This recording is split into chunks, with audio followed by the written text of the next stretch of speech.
We're only a few weeks away from the Cambridge Climate Lecture Series. Marcel, tell us a little bit about your interest in climate change. Yeah, so I came into climate change basically from a very natural connection to my environment because I was raised in the forest and that really marked my youth. And I was raised with that concern that nature could perish.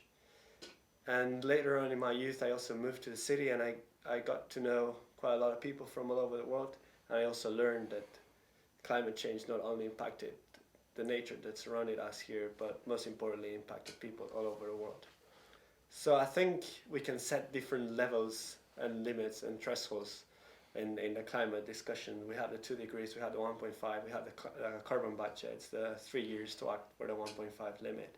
But I think it all boils down to our moral standards on this.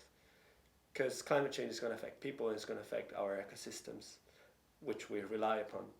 For me, my limit would be 0 deaths, 0 changes in lifestyle, and 0 casualties in biodiversity. If that was my limit, we would be like 20, 30 years past the threshold. Right. So if we're 20 years behind, uh, what optimism do you have for the future? I think we've lost quite a lot already, but there's so much more to lose so far. So it depends on what we act now, today, that will determine how much of this can we save. So how can we act now to have maximum impact around the world? So if we look back, we know that what we've been doing, it doesn't help. It actually worsens things. So we have to change.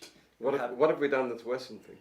We're relying on an energetic system that it's only drilling for fossil fuels. It's drilling the earth out and not giving back.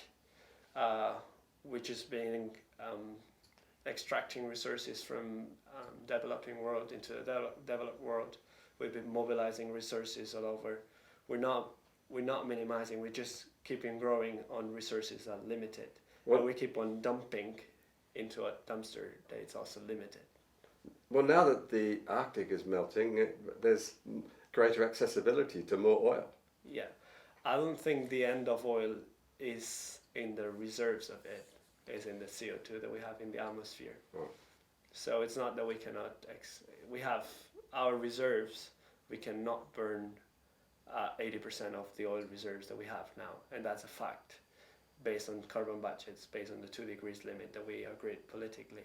So 80% of the actual known reserves of oil should stay in the ground if we are to meet the 2 degrees target by the end of the century.